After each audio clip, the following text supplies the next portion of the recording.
Page number 1220 मरकुस 1। परमेश्वर के पुत्र यीशु मसीह के शुभ समाचार का आरंभ। जैसे यशायाह भविष्यद्वक्ता की पुस्तक में लिखा है कि देख, मैं अपने दूत को तेरे आगे भेजता हूँ जो तेरे लिए मार्ग सुधारेगा। जंगल में एक पुकारने वाले का शब्द सुनाई दे रहा है कि प्रभु का मार्ग तैयार करो और उसी की सड़कें सीधी करो। यूहन्ना आया तो जंगल में बपतिस्मा देता और पापों की क्षमा के लिए मन फिराओ के बपतिस्मा का प्रचार करता। 5 और सारे यहूदिया देश के और यरूशलेम के सब रहने वाले निकलकर उसके पास आए और अपने पापों को मानकर यरदन नदी के उससे बपतिस्मा लिया। यूहन्ना ऊँट के रोम का वस्त्र पहने और अपने कमर में चमड़े का पट्टूका बांधे रहता था और टिड्डियों और वन मधु खाया करता था और यह प्रचार करता था कि मेरे बाद वह आने वाला है जो मुझसे शक्तिमान है। मैं इस योग्य नहीं कि झुककर उसके जूतों का बंद खोल दूं। मैंने तो तुम्हें पानी से बपतिस्मा दिया, वह तुम्हें पवित्र आत्मा से बपतिस्मा देगा। उन दिनों में यीशु ने गलील से नासरत से आकर यरदन में यूहन्ना को से बपतिस्मा लिया। 10 और जब वह पानी से निकलकर ऊपर आया तो तुरंत उसने आकाश को खुलते और आत्मा को कबूतर की नाई अपने ऊपर उतरते देखा और वह आकाशवाणी हुई कि तू मेरा प्रिय पुत्र है, तुझसे मैं प्रसन्न हूँ। तब आत्मा ने तुरंत उसको एक जंगल की ओर भेज दिया और जंगल में 40 दिन तक शैतान ने उसकी परीक्षा ली और वह उन पशुओं के साथ रहा जो और स्वर्गदूत उसकी सेवा करते करते रहे। यूहन्ना ने पकड़वाए जाने के बाद यीशु ने गलील में आकर परमेश्वर के राज्य का सुसमाचार प्रचार किया। 15 और कहा कि समय पूरा हुआ और परमेश्वर का राज्य निकट आ गया है। मन फिराओ और सुसमाचार पर विश्वास करो। गलील की झील के किनारे जाते हुए उसने शमौन और उसके भाई अंद्रियास को झील में जाल डालते देखा क्योंकि वे मछुए थे। और यीशु ने उनसे कहा कि मेरे पीछे चले आओ और मैं तुमको मनुष्यों के मछुए बनाऊंगा। वे तुरंत जालों को छोड़कर उसके पीछे हो लिए और कुछ आगे बढ़कर जब उसने जब्दी से पुत्र याकूब और उसके भाई यूहन्ना को और नाव पर जालों को सुधारते देखा। 20 उसने तुरंत उन्हें बुलाया और वे अपने पिता जब्दी को मजदूरों के साथ नाव पर छोड़कर उसके पीछे चले गए और वे कफरनहूम में आए और तब तुरंत सबत के दिन सभा के घर में जाकर उपदेश करने लगे। 22 और लोग उसके उपदेश से चकित हुए क्योंकि वह उन्हें शास्त्रियों की नाई नहीं परंतु अधिकारियों की नाई उपदेश करता था। और उसी समय उनकी सभा के घर में एक मनुष्य था जिसमें एक अशुद्ध आत्मा थी। उसने चिल्लाकर कहा कि हे यीशु नासरी, हमें तुझसे क्या काम है कि क्या तू हमें नाश करने आया है? मैं तुझे जानता हूँ कि तू कौन है, परमेश्वर का पवित्र जन। 25 यीशु ने उसे डांट कर कहा कि चुप रह और उसमें से निकल जा। तब अशुद्ध आत्मा उसको मरोड़कर और बड़े शब्द से चिल्लाकर उसमें से निकल गई। इस पर सब लोग आश्चर्य करते हुए आपस में वाद विवाद करने लगे कि यह क्या बात हुई। यह तो कोई नया उपदेश है। वह अधिकार के साथ अशुद्ध आत्माओं को भी आज्ञा देता है और वे उसकी आज्ञा मानते हैं। सो उसका नाम तुरंत गलील के आसपास के सारे देश में हर जगह फैल गया और वह तुरंत आराधनालय में से निकलकर याकूब और यूहन्ना के साथ शमौन और अंद्रियास के घर में आया। 30 और शमौन को सास जवर से पीड़ित थी और उन्होंने तुरंत उसके विषय में उसे कहा। जब उसने उसके पास जाकर उसका हाथ पकड़ के उसे उठाया और उसका ज्वर उस पर से उतर गया और वह उनकी सेवा टहल करने लगी। संध्या के समय जब सूर्य डूब गया तो लोग सब बीमारों को और जिन में दुष्ट आत्माएं थी उनके पास लाए और सारा नगर द्वार पर इकट्ठा हुआ। और उसने बहुतों को नाना प्रकार की बीमारियों से दुखी थे चंगा किया और बहुतों से दुष्ट आत्माओं को निकाला और दुष्ट आत्माओं को बोलने न दिया क्योंकि वे उसे पहचानती थी। 35 और भोर को दिन निकलने से पहले वह उठकर निकला और एक जंगली स्थान में गया और वहां प्रार्थना करने लगा। तब शमौन और उसके साथी उसकी खोज में गए। जब वह मिला तो उससे कहा कि ये सब लोग तुझे ढूंढ रहे हैं। उसने उनसे कहा कि आओ हम और कहीं आसपास की बस्तियों में जाए, मैं वहां भी प्रचार करूं क्योंकि मैं इसी के लिए निकला हूं। सो वह सारे गलील में उनकी सभाओं में जाकर प्रचार करता और दुष्ट आत्माओं को निकालता रहा। 40 और एक कोढ़ी ने उसके पास आकर उसे विनती की और उसके सामने घुटने टेक कर उससे कहा कि यदि तू चाहे तो मुझे शुद्ध कर सकता है। उसने उस पर तरस खाकर हाथ बढ़ाया और उसे छूकर कहा कि मैं चाहता हूँ तू शुद्ध हो जा। और तुरंत उसका कोढ़ जाता रहा और वह शुद्ध हो गया। तब उसने उसे चिताकर तुरंत विदा किया और उसने कहा कि देख, किसी से कुछ मत कहना, परंतु जाकर अपने आप को याजक को दिखा और अपने शुद्ध होने के विषय में जो कुछ मूसा ने ठहराया उसे भेंट चढ़ा कि उन पर गवाही हो। 45। परंतु वह बाहर जाकर इस बात को बहुत प्रचार करने और यहाँ तक फैलाने लगा कि यीशु की खुल्लम खुल्ला नगर में न जा सके, परंतु बाहर जंगली स्थानों में रहा और चारों ओर के से लोग उसके पास आते रहे। मरकुस 2 1। कई दिन के बाद वह कफरनहूम में आया और वह सुन गया कि वह घर में है। फिर इतने लोग इकट्ठे हुए कि द्वार के पास पास भी जगह नहीं मिली और वह उन्हें वचन सुन रहा था। और लोग एक जोले के मारे मारे हुए को 4 मनुष्यों से उठवाकर उसके पास ले आए, परंतु जब वे भीड़ के कारण उसके निकट न पहुंच सके तो उन्होंने उस छत को जिसके नीचे वह था खोल दिया। और जब उसे उधेड़ चुके तो उस खाट को जिस पर झोले का मारा मारा पड़ा हुआ था लटका दिया। 5 यीशु ने उनका विश्वास खोकर उस झोले के मारे हुए से कहा कि हे पुत्र, तेरे पाप क्षमा हुए। तब कई एक शास्त्री जो वहाँ बैठे थे अपने मन में विचारने लगे कि यह मनुष्य क्यों ऐसा कहता है, या तो परमेश्वर की निंदा, परमेश्वर को छोड़ और कौन सा पाप कर सकता है। यीशु ने तुरंत अपनी आत्मा में जान लिया कि वे अपने अपने मन में ऐसा विचार कर रहे हैं और उनसे कहा कि तुम अपने अपने मन में यह विचार क्यों कर रहे हो। सहज क्या है, क्या झोले के मारे से यह कहना कि तेरे पाप क्षमा हुए, या यह कहना कि उठ अपने खाट उठाकर चल फिर। 10। परंतु जिससे तुम जान लो कि मनुष्य के पुत्र को पृथ्वी पर पाप क्षमा करने का भी अधिकार है, उसने उस झोले के मारे हो से कहा, मैं तुझसे कहता हूँ कि उठ अपने खाट उठाकर अपने घर चला जा। और वह उठा और तुरंत खाट उठाकर सबके सामने से निकल कर चला गया।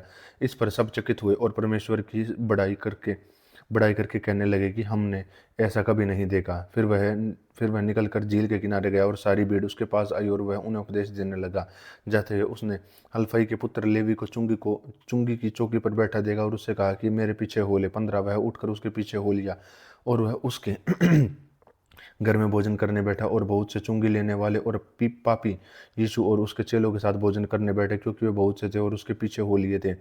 और शास्त्री और फरीसियों ने यह देखकर कि वह तो पापियों और चुंगी लेने वालों के साथ भोजन कर रहा है, उसके चेलों ने कहा कि वह तो चुंगी लेने वालों और पापियों के साथ खाता पीता है। यीशु ने यह सुनकर उनसे कहा कि भले चंगों को वैद्य की आवश्यकता नहीं, परंतु बीमारों को। मैं धर्मियों को नहीं परंतु पापियों को बुलाने आया हूँ। यूहन्ना के चेले और फरीसी उपवास करते थे, सो उन्होंने आकर उससे कहा कि हे यूहन्ना के चेले और फरीसियों के चेले क्यों उपवास रखते हैं, परंतु तेरे चेले उपवास नहीं रखते। यीशु ने उनसे कहा कि जब तक दूल्हा बारातियों के साथ रहता है क्या वे उपवास रख सकते हैं। सो जब तक दूल्हा उनके साथ है तब तक वह उपवास नहीं रखते। 20। परंतु वे दिन आएंगे कि दूल्हा उनसे अलग किया जाएगा, उस समय वे उपवास करेंगे। 21। कोरे कपड़े का पैबंद पुराने पहरीवान पर कोई नहीं लगाता, पर नहीं तो वह पैबंद उसमें से कुछ खींच लेगा, अर्थात नया पुराने से, और वह फट जाएगा।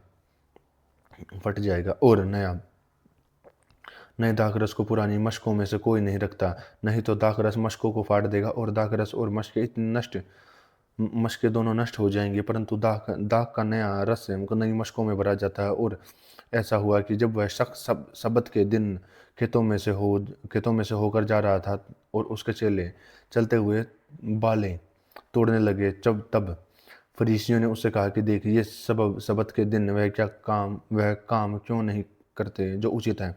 25। उसने उनसे कहा कि क्या तुमने कभी नहीं पढ़ा कि जब दाऊद को आवश्यकता हुई तब जब वह और उसके साथी भूखे हुए, और जब उसने क्या किया था, जब उसने चुपकर अबीयातार महायाजक के समय परमेश्वर के भवन में जाकर बैठ के रोटियां खाई, जिसका खाना याजकों को छोड़ दिया गया, किसी को यह भी उचित नहीं, और अपने साथियों को भी दी। और उसने उनसे कहा, सब्त का दिन मनुष्य के लिए बनाया है, न कि मनुष्य सब्त के दिन के लिए। 28। इसलिए मनुष्य का पुत्र सब्त के दिन का भी स्वामी है। मरकुस 3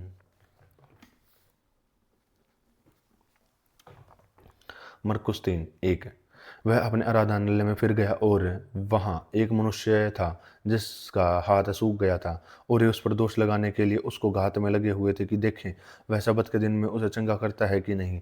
उसने सूखे सूखे हाथ वाले मनुष्य से खींचा बीच में खड़ा हो और उसने कहा कि क्या सबत के दिन भला करना उचित है या बुरा करना, प्राण को बचाने या मारना? पर वे चुप रहे। 5 और उसने उनके मन की कठोरता से उदास होकर उनको क्रोध से चारों ओर देखा और मनुष्य ने कहा अपना हाथ बढ़ा। उसने बढ़ाया और उसका हाथ अच्छा हो गया। तब फरीसी बाहर जाकर तुरंत हेरोदियों के साथ उसके विरुद्ध में सम्मति करने लगे कि किस प्रकार नाश करें।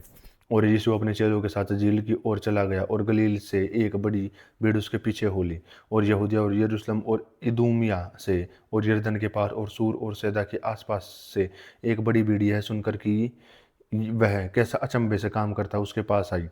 और उसने अपने चेलों से कहा कि भीड़ के कारण एक छोटी नाव मेरे लिए तैयार रहे ताकि वह मुझे दबा न सके। 10 क्योंकि उसने बहुतों को चंगा किया इसलिए जितने लोग रोग से ग्रसित थे उसे छूने के लिए उस पर गिरे पड़ते थे।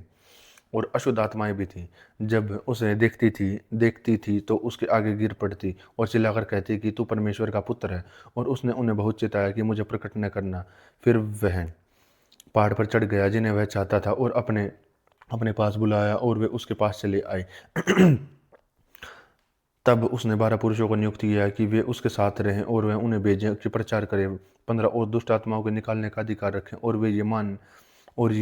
वे ये हैं शिमोन जिसका नाम उसने पतरस रखा और जब्दी का पुत्र याकूब और याकूब का भाई यूहन्ना जिनका नाम उसने बु बुअनरीगस बुअनरीगस अर्थात गर्जन के पुत्र रखा और एंद्रियास और फिलिपुस और बरतुल्मे और मत्ती और थोमा हल्फई का पुत्र याकूब और तद्दी और शमौन कनानी और यहूदा इस इस्करियोती जिसने उसे पकड़वा भी दिया। 20 और वह घर में आया और ऐसी भीड़ भी इकट्ठी हो गई कि वे रोटी भी न खा सके। जब उसके कुटुंबियों ने यह सुना तो उसको पकड़ने के लिए निकले क्योंकि कहते हैं कि उसका चिट ठिकाने नहीं है। 22 और शास्त्री जो यरूशलेम में आए थे यह कहते थे कि उसमें शैतान है और यह भी कि वह दुष्ट आत्माओं के सरदार की सहायता से दुष्ट आत्माओं को निकालता है। और वह उन्हें पास बुलाकर उनसे दृष्टांतों में कहने लगा क्योंकि शैतान को निकाल सकता है और यदि किसी राज्य में फूट पड़े तो वह राज्य क्यों कर स्थिर रह सकता है। 25 और यदि किसी घर में फूट पड़े तो वह घर क्यों कर स्थिर रह सकेगा। और यदि शैतान अपना ही विरोधी होकर अपने में फूट डाले तो वह क्यों कर बना रह सकता है। उसका तो अंत ही हो जाता है। किंतु कोई मनुष्य किसी बलवंत के घर में घुसकर उसका माल लूट नहीं सकता जब तक कि वह पहले उस बलवंत को बांध न ले। और जब उसके घर को लूट लेगा मैं तुमसे सच कहता हूँ कि मनुष्य की संतान के पाप और निंदा जो वे करते हैं क्षमा की जाएगी, परंतु जो पवित्र आत्मा के विरुद्ध निंदा करें वह कभी भी क्षमा नहीं किया जाएगा, वरन वह अनंत पाप का अपराधी ठहरता है। 30 क्योंकि वे यह कहते हैं कि उसमें अशुद्ध आत्मा है। और उसकी माता और उसके भाई और बाहर खड़े होकर उसे बुलावा भेजा और भीड़ और उसके आसपास बैठी थी। और उसने उनसे कहा कि देख तेरी माता और तेरे भाई बाहर ढूंढते हैं। उसने उत्तर दिया कि मेरी माता और मेरे भाई कौन है। और उन पर जो उसके सामने बैठे थे दृष्टि करके देखो मेरी माता और मेरे भाई यह हैं। 35 क्योंकि जो कोई परमेश्वर की इच्छा पर चले वही मेरा भाई और वही मेरी माता है। मरकुस 4।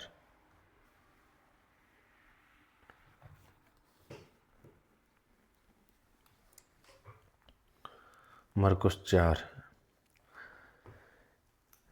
1। फिर वह झील के किनारे उपदेश देने लगा और ऐसी बड़ी भीड़ उसके पास इकट्ठी हो गई कि वह झील में एक नाव पर चढ़कर बैठ गया और उसकी सारी भीड़ भूमि पर झील के किनारे खड़ी थी। और वह उन्हें दृष्टांतों में बहुत सी बातें सीखने लगा और अपने उपदेश में उनसे कहा, सुनो, देखो, एक बीज बोने वाले के लिए निकला और बोते समय कुछ तो मार्ग के किनारे गिरा और पक्षियों ने आकर उसे चुग लिया। 5 और कुछ पथरीली भूमि पर गिरा जहाँ उसको बहुत मिट्टी न मिली और गहरी मिट्टी न मिलने के कारण जल्द उग आया। और जब सूर्य निकला तो जल गया और जड़ न पकड़ने के कारण सूख गया। और कुछ तो झाड़ियों में गिरा और झाड़ियों ने उसे बढ़कर उसे दबा लिया और वह फल न लाया। परंतु कुछ अच्छी भूमि पर गिरा और वह उग गया और बढ़कर फलवंत हुआ, और कोई कोई 30 गुना और कोई 60 गुना और कोई 100 गुना फल लाया। और उसने कहा, जिसके पास सुनने के लिए कान हो वह सुन ले। 10 जब वह अकेला रह गया तो उसके साथियों ने उन 12 समेत इनसे दृष्टांतों के विषय में पूछा। उसने उनसे कहा, तुमको तो परमेश्वर के राज्य के भेद की समझ दी गई है, परंतु बाहर वालों के लिए सब सब बातें दृष्टांतों में ही होती हैं। इसलिए वे कहते हुए देखे और उन्हें सुझाई न पड़े, और सुनते हुए सुने भी और न समझे, ऐसा न हो कि वे फिरे और क्षमा किए जाएं। फिर उसने उनसे कहा कि क्या तुम यह दृष्टांत नहीं समझते? तो फिर सब दृष्टांतों को क्यों कर समझोगे? बोने वाला वचन बोता है। 15 जो मार्ग के किनारे किनारे के हैं और वचन बोया बोया जाता वे ये हैं कि जब उन्होंने सुना तो शैतान तुरंत आकर वचन को जो उनमें बोया गया उठा ले जाता है। और वैसे ही पथरीली भूमि पर बोए जाते हैं ये वे हैं कि जो वचन को सुनकर तुरंत आनंद ग्रहण कर लेते हैं, परंतु अपने भीतर जड़ न रखने के कारण वे थोड़े ही दिनों के लिए रहते हैं। इसके बाद जब वचन के कारण उन पर क्लेश या उपद्रव होता है वे तुरंत ठोकर खाते हैं। और जो झाड़ियों में बोए गए हैं वे ये हैं जिन्होंने वचन सुना और संसार की चिंता, धन का धोखा और वस्तुओं का लोभ उनमें समाचार वचन को दबा देता है और वह निष्फल रह जाता है। 20 और और जो अच्छी भूमि में बोए गए हैं वे ये वे हैं जो वचन सुनकर ग्रहण करते हैं और फल लाते हैं, कोई 30 गुना, कोई 60 गुना, कोई 100 गुना। और उसने उनसे कहा कि क्या दिए दिए को इसलिए लाते हैं कि पैमाना या खाट के नीचे रखा जाए, या इसलिए कि दीवट पर रखा जाए? क्योंकि कोई वस्तु छिपी नहीं इसलिए इसलिए कि प्रकट हो जाए, और न कुछ गुप्त है पर इसलिए कि प्रकट हो जाए। यदि किसी के सुनने के कान हो तो सुन ले। फिर उसने उसने उनसे कहा कि चौकस रहो कि क्या सुनते हो। जिस नाप से तुम नापते हो उसी के लिए नापा भी जाएगा और तुमको अधिक दिया जाएगा। 25 क्योंकि जिसके पास है उसी को दिया जाएगा, परंतु जिसके पास नहीं है उसके पास है हो लिया जाएगा। 26 फिर उसने कहा कि परमेश्वर का राज्य ऐसा है कि जैसे कोई मनुष्य भूमि पर बीज छींटे और रात को सोए और दिन को जागे, और वह बीज ऐसे उगे और बढ़े कि वह न जाने। पृथ्वी पृथ्वी आप से फल लाती है, पहले अंकुर, तब बाल, और तब बालों में तैयार दाना। परंतु जब दाना पक जाता है वह तुरंत हंसिया लगाता है, क्योंकि कटनी आ पहुंची है। 30 फिर उसने कहा कि हम परमेश्वर के राज्य की उपमा किससे दें, कि दृष्टांत से उसका वर्णन करें। वह राई के दाने के समान है। जब भूमि में बोया जाता है तो भूमि के सब बीजों से छोटा हो जाता है, परंतु जब बोया गया तो उगकर सब साग पात से बड़ा हो जाता है, और उसकी ऐसी बड़ी डालियां निकलती हैं कि आकाश के पक्षी उसी की छाया में बसेरा कर सकते हैं। और वह उन्हें इस प्रकार के बहुत से दृष्टांत दे देकर उनकी समझ के अनुसार वचन सुनाता है, और बिना दृष्टांत कहे उनसे कुछ भी नहीं कहता, परंतु एकांत में वह अपने निजी चेलों को इस सब बातों का अर्थ बताता था। 35 उसी दिन जब सांझ हुई तो उसने उनसे कहा आओ हम पार चलें। और वे भीड़ को छोड़कर जैसा वह था वैसा ही उसे नाव पर ले चले, और उसके साथ वे भी नावें थी। तब बड़ी आंधी आई और लहरें नाव पर यहाँ तक लगी कि अब वह पानी से भर जाती थी, और और वह आप पिछले भाग में गद्दी पर सो रहा था। तब उन्होंने उसे जगाकर उससे कहा कि हे गुरु, क्या तुझे चिंता नहीं है कि हम नाश हुए जाते हैं? तब उसने उठकर आंधी को डांटा और पानी से कहा, शांत रह, थम जा। और आंधी थम गई और बड़ा चैन हो गया। 40 उसने उनसे कहा कि तुम क्यों डरते हो? क्या तुम्हें अब विश्वास नहीं है? और वे बहुत ही डर गए थे और आपस में बोले कि यह कौन है कि आंधी और पानी भी उसकी आज्ञा मानते हैं। मरकुस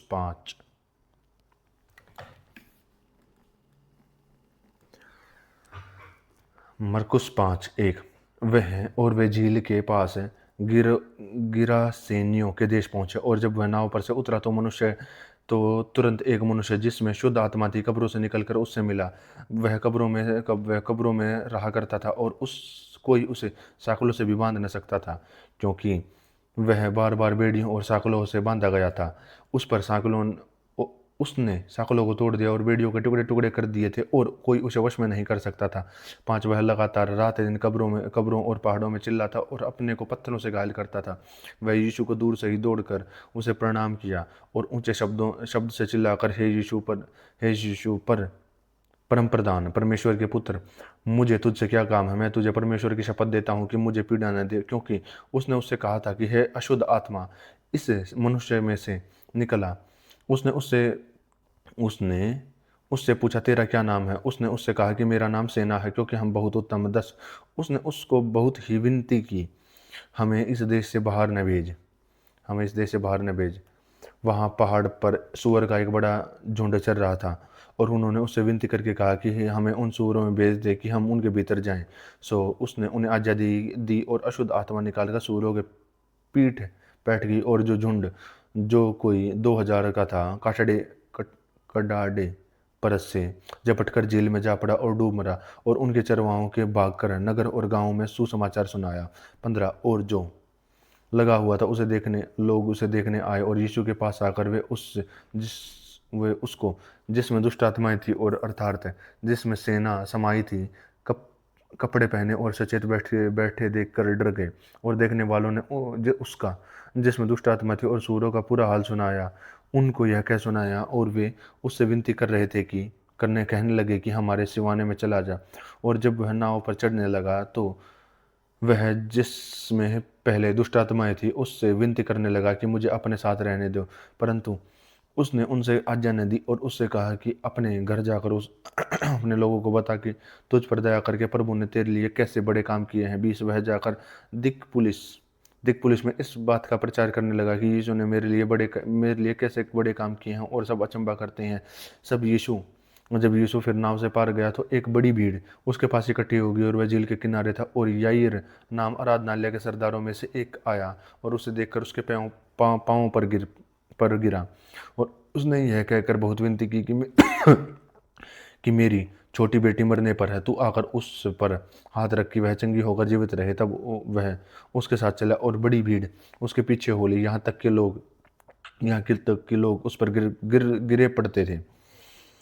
और एक स्त्री 25 और एक स्त्री जिसको 12 वर्ष से लहू बहने का रोग था और जिसने बहुत वैद्यों से दुख उठाया और अपना सब माल व्यय करने पर भी कुछ लाभ न उठाया, परंतु और भी रोगी हो गई थी।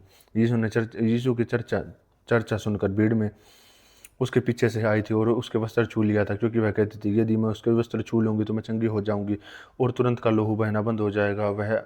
उसने अपने देह में जान लिया कि मैं उस बीमारी से अच्छी हो गई हूँ। 30 यीशु ने तुरंत अपने में जान लिया कि मुझ में से सामर्थ्य निकली और भीड़ में से पीछे पीछे फिरकर पूछा कि मेरा वस्त्र किसने छुआ। उसके चेलों ने उससे कहा कि तू देखता है कि भीड़ तुझ पर गिर पड़ी है और तू कहता है कि किसने मुझे छुआ। तब उसने उससे देखने के लिए कि जिसने यह काम किया चारों ओर दृष्टि करो। तब वह स्त्री यह जानकर कि मेरी कैसी भलाई हुई है, डरती और कांपती हुई आई और उसके पाँव पर गिरकर उससे सब हालचाल सच सच कह दिया। उसने उससे कहा, पुत्री, तेरे विश्वास ने तुझे चंगा किया है, कुशल से जा और अपनी इस बीमारी से बची रहे। 35 वह यह कह रही थी कि आराधनालय के सरदार के घर से लोगों ने आकर कहा कि तेरी बेटी तो मर गई है, अब गुरु क्यों क्यों दुख देता है। सो बात वे कह रहे थे उसको यीशु ने अनसुनी करके आराधनालय के सरदार से कहा कि मत डर, केवल विश्वास रख। और उसने पतरस और याकूब के भाई यूहन्ना को छोड़ और किसी को अपने साथ आने न दिया। और आराधनालय के सरदार के घर में पहुंचकर उसने लोगों को बहुत रोते और चिल्लाते हुए देखा। जब उसने भीतर जाकर उससे कहा कि तुम क्यों हल्ला मचाते और रोते हो, लड़की मरी नहीं परंतु सो रही है। 40 वे उसकी हंसी करने लगे, परंतु उसने सबको निकालकर लड़की के माता पिता और अपने साथियों को लेकर भीतर जहाँ लड़की पड़ी थी गया और लड़की का हाथ पकड़ उससे कहा कि तलीता तलीता कुमी, जिसका अर्थ यह है कि हे लड़की, मैं तुझसे कहता हूँ उठ। और लड़की तुरंत उठकर चलने फिरने लगी, क्योंकि वह 12 वर्ष की थी। और इस पर लोग बहुत चकित हुए। फिर उसने उन्हें चिताकर आज्ञा दी कि यह बात कोई जानने न पाए और कहा कि उसे कुछ खाने को दिया जाए। मरकुस 6।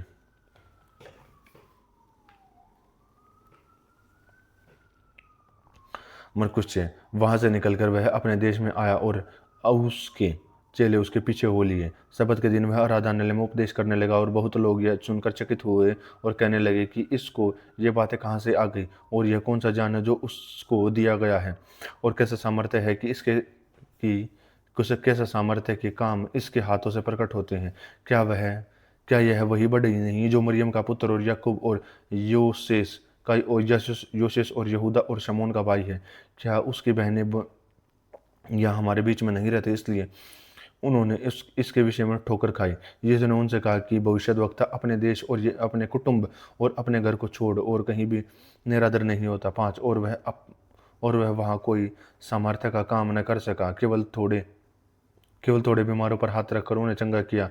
और उसने उनके अविश्वास पर आश्चर्य किया और चारों ओर के गांवों में उपदेश करता फिरा। और वह बारों को अपने पास बुलाकर उन्हें दो दो करके भेजने लगा और उन्हें अशुद्ध आत्माओं पर अधिकार दिया। और उसने उन्हें आज्ञा दी कि मार्ग के लिए लाठी छोड़ और कुछ न लो, न तो रोटी, न झोली, न पुटके के पैसे, परंतु जूतियाँ पहनो और 2-2 कुर्ते न पहनो।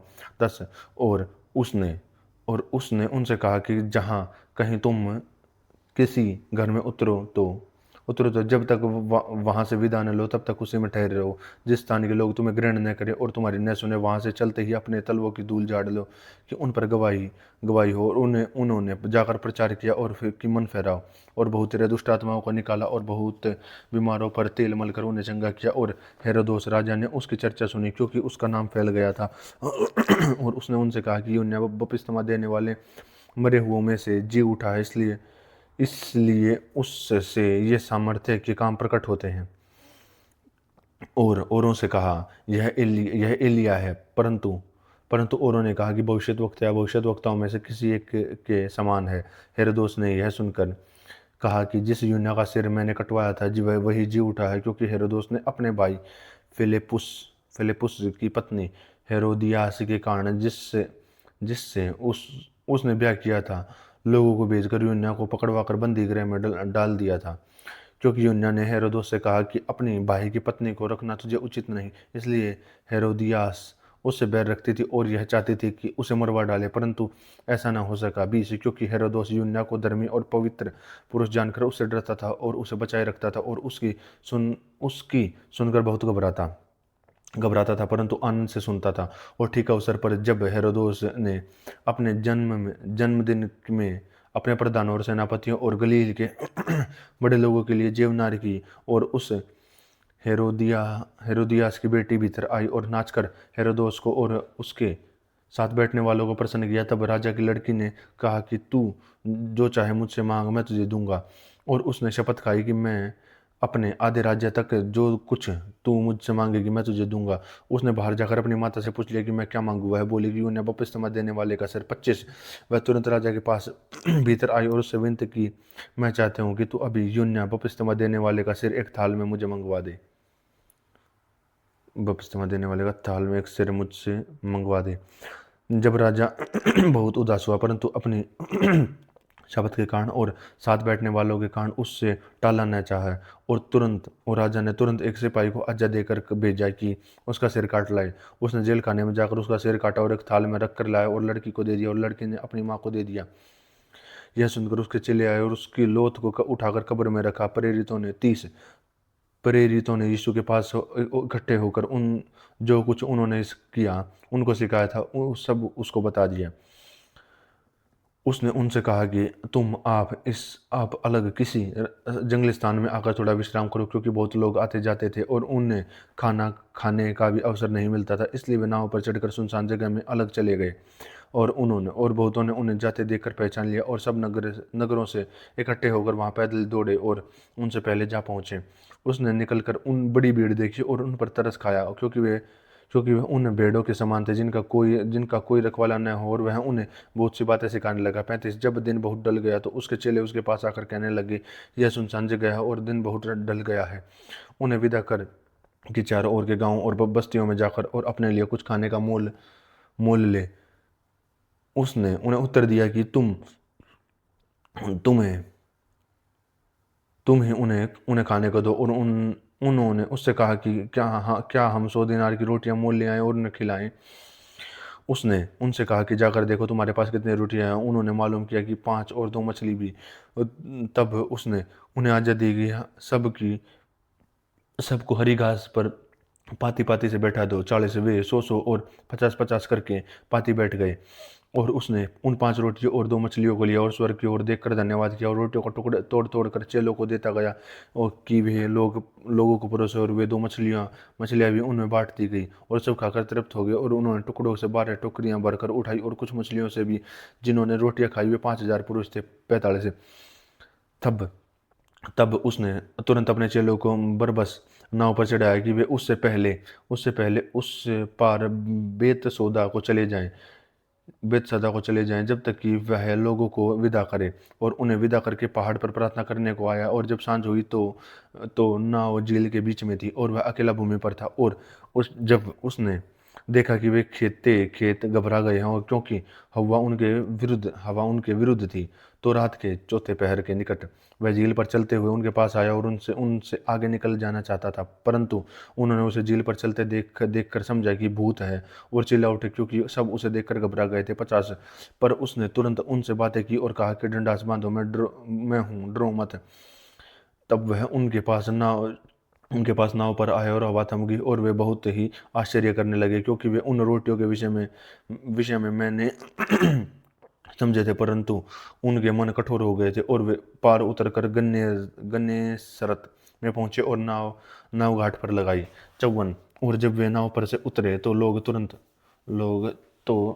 तुरंत उसको पहचान कर 55 आपस के सारे देश में दौड़े और बीमारों को खाटों पर डालकर जहाँ समाचार पाया कि वह वहाँ फिर लिए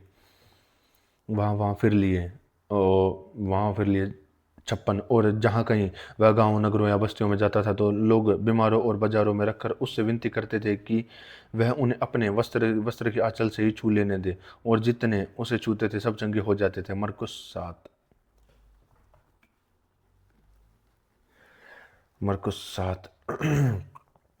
1। तब फरीसी और कई एक शास्त्री जो यरूशलेम से आए थे उसके पास इकट्ठे हुए और उन्होंने उसके कई एक चेले को अशुद्ध अर्थात बिना हाथ धोए रोटी देते देखा, क्योंकि फरीसी और सब यहूदी पुरानी रीति से चलते थे और जब तक कि भली भांति हाथ नहीं धो लेते तब तक नहीं खाते, और बाजार से आकर जब तक स्नान नहीं कर लेते तब तक नहीं खाते। और बहुत सी ऐसी बातें हैं जो उनके पास मनाने के लिए पहुंचाई गई हैं, जैसे कटोरे और लोटे, तांबे के बर्तनों का धोना मांजना। 5। इसलिए उन्होंने फरीसियों और शास्त्रियों से पूछा कि तेरे चेले क्यों पुरानियों की रीति से पर नहीं चलते और बिना हाथ धोए रोटी खाते हैं। उसने उसने उनसे कहा कि यशायाह ने तुम कपटियों के विषय में बहुत ठीक भविष्यवाणी की है, जैसा लिखा है कि ये लोग होठों से तो मेरा आदर करते पर उनका मन मुझसे दूर रहता है और वे व्यर्थ मेरी उपासना करते हैं, क्योंकि मनुष्यों की आज्ञाओं का धर्म उपदेश करके सिखाते हैं।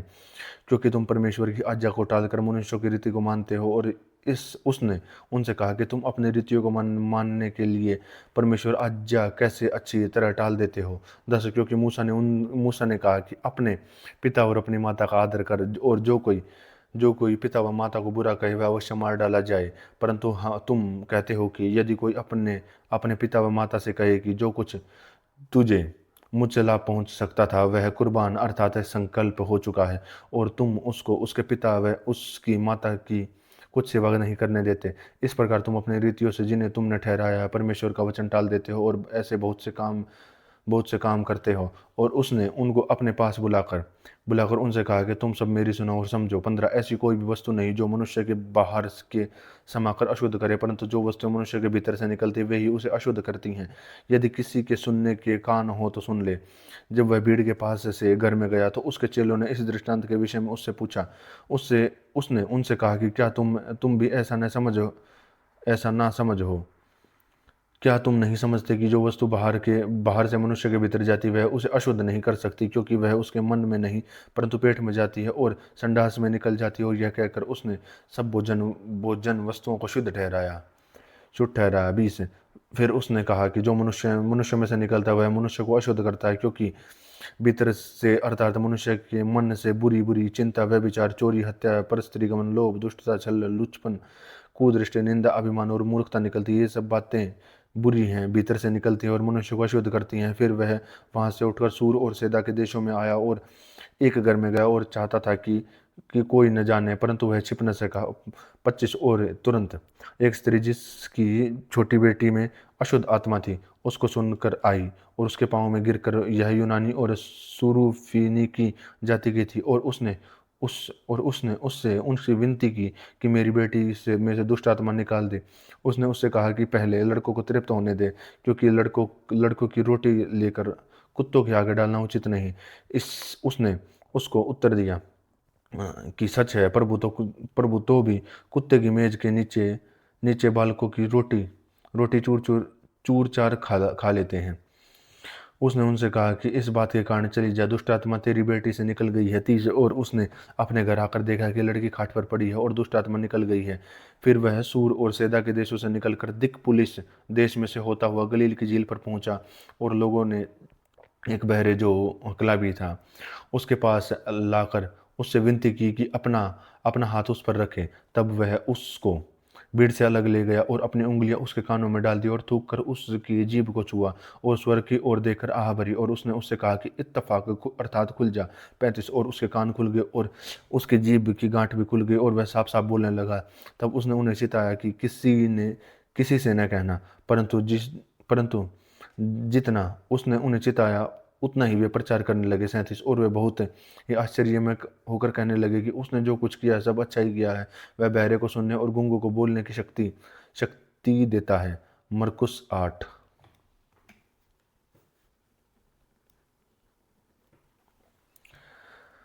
मरकुस 8:1। उन दिनों में जब जब जब फिर बड़ी भीड़ इकट्ठी हुई और उनके पास कुछ खाने का न था, तो अब उसने अपने चेलों को पास बुलाकर उनसे कहा कि मुझे इस भीड़ पर तरस आता है, क्योंकि यह 3 दिन से बराबर मेरे साथ है और उनके पास कुछ भी खाने को नहीं है। यदि मैं उन्हें भूखा घर भेज दूं तो मार्ग में थक कर रह जाएंगे, क्योंकि इनमें से कोई कोई दूर से आए हैं। उसके चेलों ने उसको उत्तर दिया कि यहाँ जंगल में इतनी रोटी रोटी कोई कहाँ से लाए कि तृप्त हो। 5। उसने उनसे पूछा कि तुम्हारे पास कितनी रोटियां हैं? उसने कहा 7 है। तब उसने लोगों को भूमि पर बैठने की आज्ञा दी और वे 7 रोटियां ली और धन्यवाद करके तोड़ी और अपने चेलों को देता गया कि उनसे उनके आगे रखें, और उन्होंने लोगों के आगे परोस दिया। उनके पास थोड़ी सी छोटी मछलियां भी थी और उसने धन्यवाद करके उन्हें उन्हें भी लोगों के आगे रखने की आज्ञा दी। उसको वे खाकर तृप्त हो गए और शेष टुकड़े के 7 टोकरे भरकर उठाए, और लोग 4000 के लगभग थे। और उसने उनको विदा किया। 10 और वह तुरंत अपने चेलों के साथ नाव पर चढ़कर दलमनूता देश को गया, और फरीसी निकलकर उससे वाद विवाद करने लगा और उसे जांचने के लिए उससे कोई स्वर्गीय चिन्ह मांगा। उसने अपनी आत्मा में आह मार कर कहा, इस समय के लोग क्यों चिन्ह ढूंढते हैं?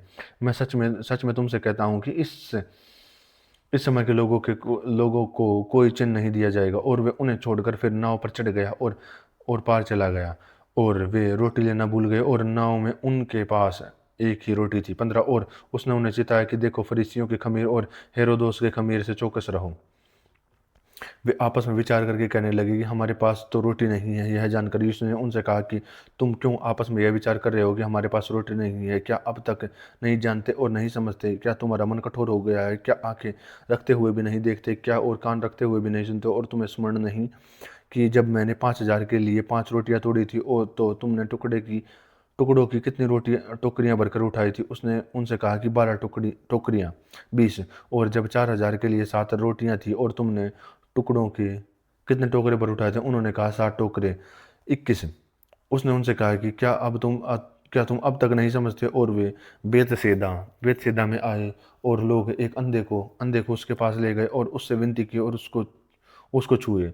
वह उस अंधे का हाथ पकड़कर उसे गांव के बाहर ले गया और उसकी आंखों को थूक कर उस पर माथा रखकर और उससे पूछा, क्या तू कुछ देखता? उसने आंख उठाकर देखा, मैं मनुष्य को देखता हूँ, क्योंकि वे मुझे चलते हुए दिखाई देते हैं जैसे पेड़। 25 तब उसने फिर दोबारा उसकी आंखों पर हाथ रखे और उसने ध्यान से देखा और वह चंगा हो गया, सब कुछ साफ साफ देखने लगा। और उसने उससे यह कहकर भेजा कि इस गांव के भीतर पांव भी पाँव भी न रखना। यीशु और उसके चेले कैसरिया फिलिप्पी के गांव में चले गए और मार्ग मार्ग में उसने अपने चेलों से पूछा कि लोग मुझे क्या कहते हैं। उन्होंने उत्तर दिया कि यूहन्ना बपतिस्मा देने वाला, पर कोई एलिया और कोई कोई भविष्यद्वक्ताओं में से एक कहते हैं। उसने उनसे पूछा कि परंतु तुम मुझे क्या कहते हो। पतरस ने उसको उत्तर दिया, तू मसीह है। 30। तब उसने उन्हें चिताकर कहा कि मेरे विषय में यह किसी से न कहना। 31। और वह उन्हें सिखाने लगा कि मनुष्य के पुत्र के लिए आवश्यक है कि वह बहुत दुख उठाए और पुरानी और महायाजक और शास्त्री उसे तुच्छ समझकर मार डाले और वह 3 दिन के बाद जी उठे। उसने यह सब बात उनको साफ साफ कह दी। इस पर पतरस उसे अलग ले जाकर झिड़कने लगा, परंतु उसने फिर कर और अपने चेलों की ओर देखकर पतरस को झिड़क कर कहा कि हे शैतान, मेरे सामने से दूर हो, क्योंकि तू परमेश्वर की बातों पर नहीं परंतु मनुष्य की बातों पर मन लगाता है। उसने भीड़ को अपने चेलों समेत पास बुलाकर उनसे कहा कि जो कोई मेरे पीछे आना चाहे वह अपने वह अपने आपे से इनकार करे और अपना क्रूस उठाकर मेरे पीछे हो ले। 35। क्योंकि जो कोई अपना प्राण बचाना चाहेगा वह उसे खोएगा, और जो कोई मेरे सुसमाचार के लिए अपना प्राण खोएगा वह उसे बचाएगा। यदि मनुष्य सारे जगत को प्राप्त करे और अपने प्राण की हानि उठाए तो उसे क्या लाभ होगा, और मनुष्य अपने प्राण के बदले क्या देगा। और जो कोई इस व्यभिचारी और पापी जाति के बीच मुझसे और मेरी बातों से लज जाएगा, मनुष्य का पुत्र भी वह जब वह पवित्र दूतों के साथ अपने पिता की महिमा सहित आएगा तब उससे भी वह लज जाएगा। मरकुस 9।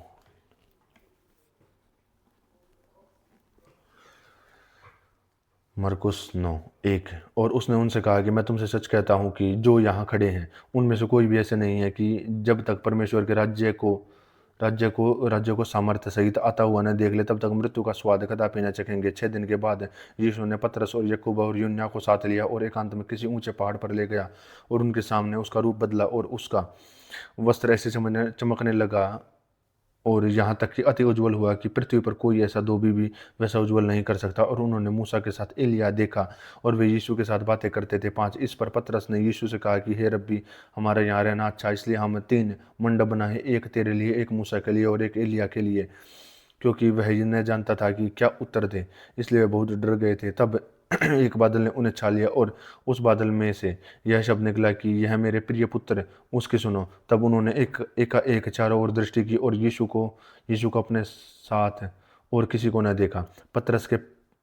पतरस से उतरते हुए उसने उन्हें आज्ञा दी कि जब तक मनुष्य का पुत्र मरे हुओं में से जी न उठे तब तक जो कुछ तुमने देखा है वह किसी से न कहना। 10। उन्होंने इस बात का स्मरण रखा और आपस में वाद विवाद करने लगे कि मरे हुओं में से जी उठने का क्या अर्थ है। और उन्होंने उससे पूछा कि शास्त्रियों कहते हैं कि एलिया का पहले आना आवश्यक है। उसने उन्हें उत्तर दिया कि एलिया सचमुच पहले आकर सब कुछ सुधारेगा, परंतु मनुष्य के पुत्र के विषय में यह क्यों लिखा है कि वह बहुत दुख उठाएगा और तुच्छ गिना जाएगा। परंतु मैं तुमसे कहता हूँ कि एलिया तो आ चुका है और जैसा उसके विषय में लिखा है उन्होंने जो कुछ चाहा उसके साथ किया। और जब वह चेलों के पास आया तो देखा कि उनके चारों ओर बड़ी भीड़ लगी है और शास्त्री उनके साथ वाद विवाद करते हैं। 15। और उसे देखते ही सब कुछ बहुत ही आश्चर्य करने लगे और उसकी ओर दौड़कर उसे नमस्कार किया। उसने उनसे पूछा कि तुम इनसे क्या विवाद कर रहे हो। भीड़ में से एक ने उत्तर दिया कि हे गुरु, मैं अपने पुत्र को जिसमें गूंगी आत्मा समाई है तेरे पास लाया था। जहाँ कहीं वह उसे पकड़ती है वहीं पटक देती है और वह मुंह में फेन भराता और दांत पीसता और सूखता जाता है। और मैंने चेलों से कहा कि वे उसे निकाल देते परंतु वह निकाल न सके। यह सुनकर उसने उनसे उत्तर दे के कहा कि हे विश्वासी लोगों, मैं कब तक तुम्हारे साथ रहूंगा और कब तक तुम्हारे सहूंगा। उसे मेरे पास लाओ। 20। जब वे उसके पास लाए और जब उसने उसे देखा तो उस आत्मा ने तुरंत उसे मरोड़ा और वह भूमि पर गिरा और मुंह से फेन बहाते हुए लौटने लगा। उसने उसके पिता से पूछा कि इसकी यह दशा कब से है। उसने कहा कि बचपन से। उसने इसे नाश करने के लिए कभी आग और कभी पानी गिराया। और यदि तू कुछ कर सके तो हम पर तरस खाकर हमारा उपकार कर। यीशु ने उससे कहा कि यदि तू कर सकता है, यह यह क्या बात है यह क्या बात है। विश्वास करने वालों के लिए सब कुछ हो सकता है। बालक के पिता ने तुरंत गिड़गिड़ा कर कहा कि हे प्रभु, मैं विश्वास करता हूँ, मेरा विश्वास का उपाय कर। 25। तब यीशु ने देखा कि लोग दौड़कर भीड़ लगा रहे हैं तो उसने अशुद्ध आत्मा को यह कहकर डांटा कि हे गूंगी और बहरी आत्मा, मैं तुझे आज्ञा देता हूँ कि उसमें से निकल आ और उसमें फिर कभी प्रवेश न कर। तब वह चिल्लाकर और उसे बहुत मरोड़ कर निकल आई और बालक मरा हुआ सा हो गया। जब यहाँ तक कि बहुत लोग कहने लगे कि वह मर गया है, परंतु यीशु ने उसका हाथ पकड़ के उसे उठाया और वह कहने खड़ा हो गया। जब वह घर में आया तो उसके चेलों ने एकांत में उससे पूछा कि हम उसे क्यों न निकाल सके। उसने उनसे कहा कि यह जाति बिना प्रार्थना के किसी और उपाय से नहीं निकल सकती थी। फिर वे वहाँ से चले और गलील में से होकर जा रहे थे, और वहाँ वह नहीं चाहता था कि कोई जाने, क्योंकि वह अपने चेलों को उपदेश देता और उनसे कहता था कि मनुष्य का पुत्र मनुष्यों के हाथ से पकड़वाया जाएगा और वे उसे मार डालेंगे और वह मरने के 3 दिन बाद जी उठेगा। पर यह बात उनकी समझ में नहीं आई और वे उससे पूछने से डरते थे। फिर वे कफरनहूम में आए और घर में आकर उससे पूछा कि रास्ते में किस तुम किस बात पर विवाद करते थे। वे चुप रहे, क्योंकि मार्ग में उन्होंने आपस में यह वाद विवाद किया था कि हम में से बड़ा कौन है। 35। तब उसने बैठकर बारों को बुलाया और उसने कहा, यदि कोई बड़ा होना चाहे तो सबसे छोटा और सबका सेवक बने। और उसने एक बालक को लेकर उनके बीच में खड़ा किया और उससे गोद लेकर उनसे कहा कि जो कोई मेरे नाम से ऐसे बालकों में से किसी का भी ग्रहण करता है वह मुझे ग्रहण करता है, और जो कोई मुझे ग्रहण करता है वह मुझे नहीं वरन मेरे भेजने वालों को ग्रहण करता है। तब यूहन्ना ने उससे कहा, हे गुरु, हमने एक मनुष्य को तेरे नाम से दुष्ट आत्माओं को निकलते देखा और हमने उसे मना करने लगे, क्योंकि वह हमारे पीछे नहीं हो लेता। यीशु ने कहा कि उनको मत करो, क्योंकि ऐसा कोई नहीं है जो मेरे नाम के सामर्थ्य का काम कर सके और जल्दी से मुझे बुरा कह सके। 40। क्योंकि जो हमारे विरोध में नहीं वह हमारी ओर है। और जो कोई एक कटोरा पानी तुम्हें इसलिए पिलाए कि तुम्हें मसीह के हो, तो मैं तुमसे सच कहता हूँ कि वह अपने प्रतिफल किसी रीति से न खोएगा। पर जो कोई इन छोटों में से जो मुझ पर विश्वास करते हैं किसी को ठोकर खिलाए, तो उसके लिए यह भला है कि वह एक बड़ी चक्की का पाट उसके गले में लटकाए और वह समुद्र में डाल दिया जाए। यदि तेरा कोई यदि तेरा हाथ तुझे ठोकर खिलाए तो उसे काट डालकर टुंडा होकर जीवन में प्रवेश करना इसी तेरे लिए इससे भला कि 2 हाथ रहते हुए नरक के बीच उस आग में डाला जाए जो कभी बुझने की नहीं, जहाँ जहाँ उनका कीड़ा नहीं मरता और आग नहीं बुझती। 45। यदि तेरा पाँव तुझे ठोकर खिलाए तो उसे काट डाल। लंगड़ा होकर जीवन में प्रवेश करना तेरे लिए इससे भला है कि 2 पाँव रहते हुए नरक में डाला जाए। इसलिए तेरी आँख तुझे ठोकर खिलाए तो उससे निकाल डाल। काना होकर परमेश्वर के राज्य में प्रवेश करना तेरे लिए इससे भला है कि 2 आँख रहते हुए तो नरक में डाला जाए, जहाँ उनका कीड़ा नहीं मरता और आग नहीं बुझती, क्योंकि हर एक जन आग से नमकीन किया जाएगा। 50। नमक अच्छा है, पर यदि नमक की नमकीनी जाती रहे तो उसे किससे स्वादित करोगे। अपने में नमक रखो और आपस में मेल मिलाप से रहो। मरकुस 10:1। फिर वह वहाँ से उठकर यहूदिया के सिवाने में और यरदन के पार आया और भीड़ उसी के पास फिर इकट्ठी हो गई और वह अपनी रीति के अनुसार उन्हें फिर उपदेश देने लगा। तब फरीसियों ने उनके पास आकर उसकी परीक्षा करने को उससे पूछा, क्या यह उचित है कि पुरुष अपनी पत्नी को त्यागे। उसने उनको उत्तर दिया कि मूसा ने तुम्हें आज्ञा दी है। उन्होंने कहा, मूसा ने त्याग पत्र लिखने और त्यागने की आज्ञा दी है। 5। यीशु ने उनसे कहा कि तुम्हारे मन को कठोरता के कारण उसने तुम्हारे लिए यह आज्ञा लिखी है, पर सृष्टि की आरंभ से परमेश्वर ने नर और नारी करके उनको बनाया है। इस कारण मनुष्य अपने माता पिता से अलग होकर अपनी पत्नी के साथ रहेगा, वे दोनों एक तन के होंगे। इसलिए वे अब तक 2 नहीं पर एक ही तन है। इसलिए जैसे परमेश्वर ने जोड़ा है वैसा मनुष्य अलग न करे। 10। और घर में चेलों ने इसके विषय में उससे फिर पूछा। 10। उसने उनसे कहा कि जो कोई अपनी पत्नी को त्याग कर दूसरी से ब्याह करे तो वह उस पहली के विरोध में व्यभिचार करता है, और यदि पत्नी जो अपने पति को छोड़कर दूसरे से ब्याह करे तो वह व्यभिचार करती है। फिर लोग बालकों को उसके पास लाने लगे कि वह उन पर हाथ रखे, पर अपने चेलों ने उनको डांटा। यीशु ने यह कहकर क्रोध होकर उनसे कहा कि बालकों, मेरे पास आने दो, और उन्होंने मना न करो, क्योंकि परमेश्वर का राज्य ऐसों का ही है। 15। मैं तुमसे सच कहता हूँ कि जो कोई परमेश्वर के राज्य को बालक की नाई ग्रहण न करे वह उसमें कभी प्रवेश न करने पाएगा। और उसने उन्हें गोद ले लिया और उन पर और उन पर हाथ रखकर उन्हें आशीष दी। और जब वह निकलकर मार्ग में जाता जाता था तो एक मनुष्य उसके पास दौड़ता आया और उसके आगे घुटने टेक कर उससे यह पूछा कि हे उत्तम गुरु, अनंत जीवन का अधिकारी होने के लिए मैं क्या करूं? यीशु ने उससे कहा कि तुम मुझे उत्तम क्यों कहता है? कोई उत्तम नहीं, केवल एक, अर्थात परमेश्वर। तू आज्ञाओं को तो जानता है, हत्या न करना, व्यभिचार न करना, चोरी न करना, झूठी गवाही न देना, छल न करना, अपने पिता और अपनी माता का सदा आदर करना। 20, उसने उससे कहा कि हे गुरु, इन सब में को तो मैं लड़कपन से मानता आया हूँ। यीशु ने उस पर दृष्टि करके उससे प्रेम किया और उससे कहा, तुझ में एक बात की घटी है। जा, जो कुछ तेरा उसे बेचकर कंगालों को दे और तुझे स्वर्ग में धन मिलेगा, और आकर मेरे पीछे हो ले। इस बात से उसके चेहरे पर उदासी छाई और वह शोक करता हुआ चला गया, क्योंकि वह बहुत धनी था। यीशु ने चारों ओर देखकर अपने चेलों से कहा कि धनवानों को परमेश्वर के राज्य में प्रवेश करना कठिन है। चेले उसकी इस बातों से अचंभित हुए। इस पर यीशु ने फिर उनको उत्तर दिया कि जो हे बाल को जो धन परोसते हैं, उनके लिए परमेश्वर के राज्य में प्रवेश करना कठिन है। 25, परमेश्वर के राज्य में धनवान के प्रवेश करने से ऊँट की सुई के नाके में से निकल जाना सहज। वे बहुत चकित होकर आपस में कहने लगे, तो फिर किसका उद्धार हो सकता है? यीशु ने उनकी ओर देखकर कहा कि मनुष्यों से तो नहीं हो सकता, परंतु परमेश्वर से हो सकता है, क्योंकि परमेश्वर परमेश्वर से सब कुछ हो सकता है। पतरस उससे कहने लगा कि देख, हम तो सब कुछ छोड़कर तेरे पीछे हो लिए हैं। यीशु ने कहा कि मैं तुमसे सच कहता हूँ कि ऐसा कोई नहीं है कि जिसने मेरे और सुसमाचार के लिए घर या भाइयों और बहनों या माता पिता या लड़के बालों या खेतों को छोड़ दिया है, 30, और अब इस समय 100 गुना न पाए, घरों और भाइयों और बहनों और माताओं और लड़के बालों और खेतों पर उपद्रव के साथ, और परलोक में अनंत जीवन। पर बहुतेरे जो पहले हैं और पहले होंगे, और जो पिछले हैं वे पिछले होंगे। और वे यरूशलेम को जाते हुए मार्ग में थे, और यीशु उनके आगे आगे जा रहा था, और वे अचंभा करने लगे, और जो उसके पीछे पीछे चलते थे वे डरने लगे।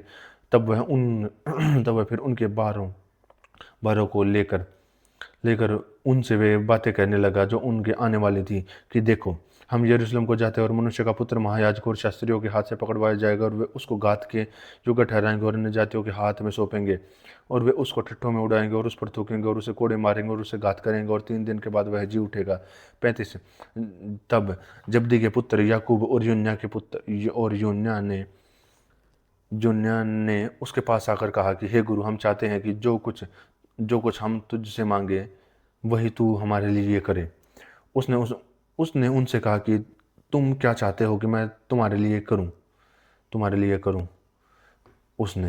उन्होंने उससे कहा कि हमें यह दे कि तेरी महिमा में हम में से एक तेरे दाहिने और दूसरा तेरे बाएं बैठे। यीशु ने उनसे कहा कि तुम नहीं जानते कि क्या मांगते हो। जो कटोरा में पानी पीने पर पी सकते हो पी सकते हो और जो बपतिस्मा मैं लेने पर हूँ क्या ले सकते हो?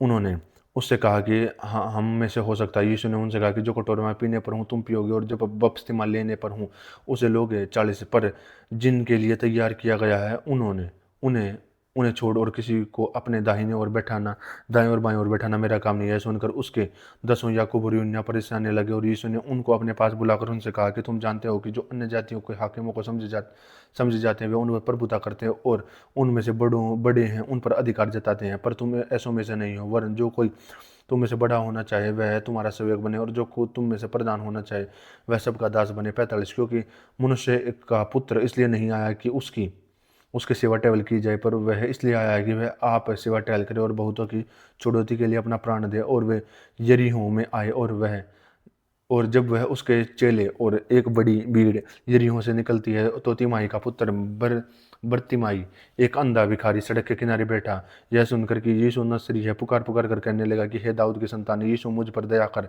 बहुतों ने उसे डांटा कि चुप रहे, पर वह और भी पुकारने लगा कि हे दाऊद की संतान, मुझ पर दया कर। तब यीशु ने ठहर कर कहा कि उसे बुलाओ, और लोगों ने उससे अंधे को बुलाकर उससे कहा कि ढंढास बांध, उठ, वह तुझे बुलाता है। 50, वह अपना कपड़ा फेंक कर शीघ्र उठा और यीशु के पास आया। इस पर यीशु ने उससे कहा कि तू क्या चाहता है कि मैं तेरे लिए क्या करूं? अंधे ने उससे कहा कि हे रब्बी, यह है कि मैं देखने लगूं। 52, यीशु ने उससे कहा कि चला जा, तेरे विश्वास ने तुझे चंगा कर दिया, और वह तुरंत देखने लगा और मार्ग में उसके पीछे हो लिया। मरकुस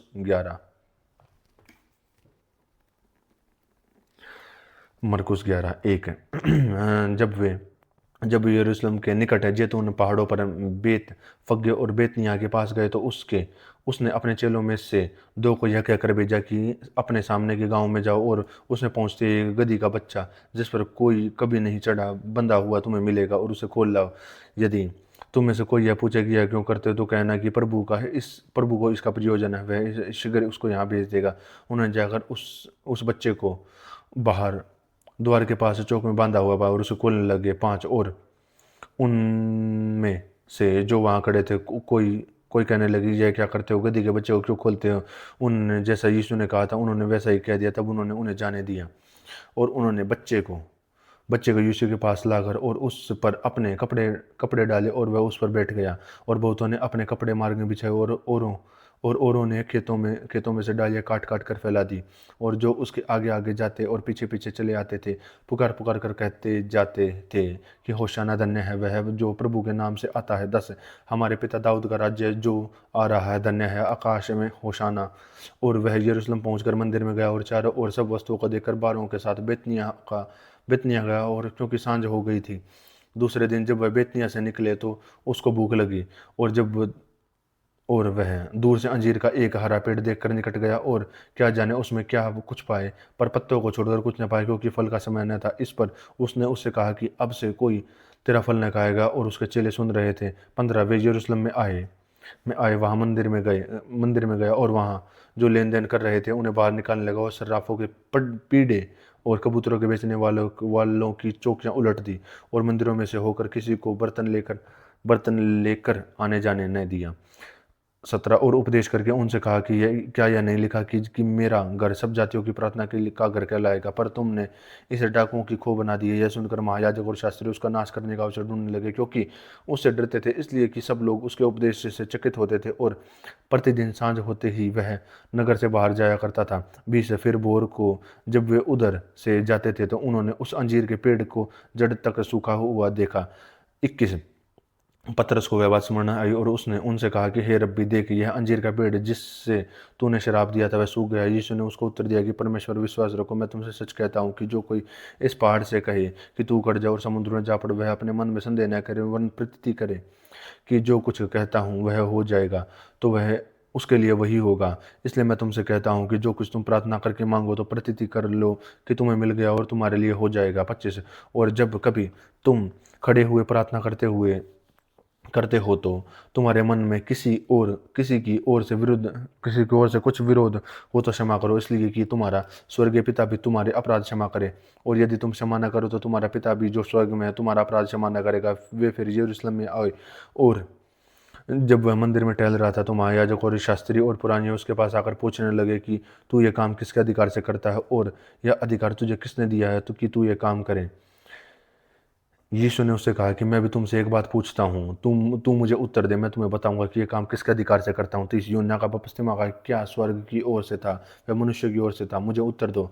वे आपस में वाद विवाद करने लगे कि यदि हम कहें स्वर्ग की ओर से तो वह कहेगा फिर तुमने उसकी प्रतीति क्यों नहीं की, और यदि हम कहें मनुष्य की ओर से तो लोगों का डर है क्योंकि सब जानते हैं कि यूहन्ना सचमुच भविष्यद्वक्ता है। 33 उन्होंने यीशु को उत्तर दिया कि हम नहीं जानते। यीशु ने उनसे कहा कि मैं भी तुमको नहीं बताता कि ये काम किसके अधिकार से करता हूँ। मरकुस 12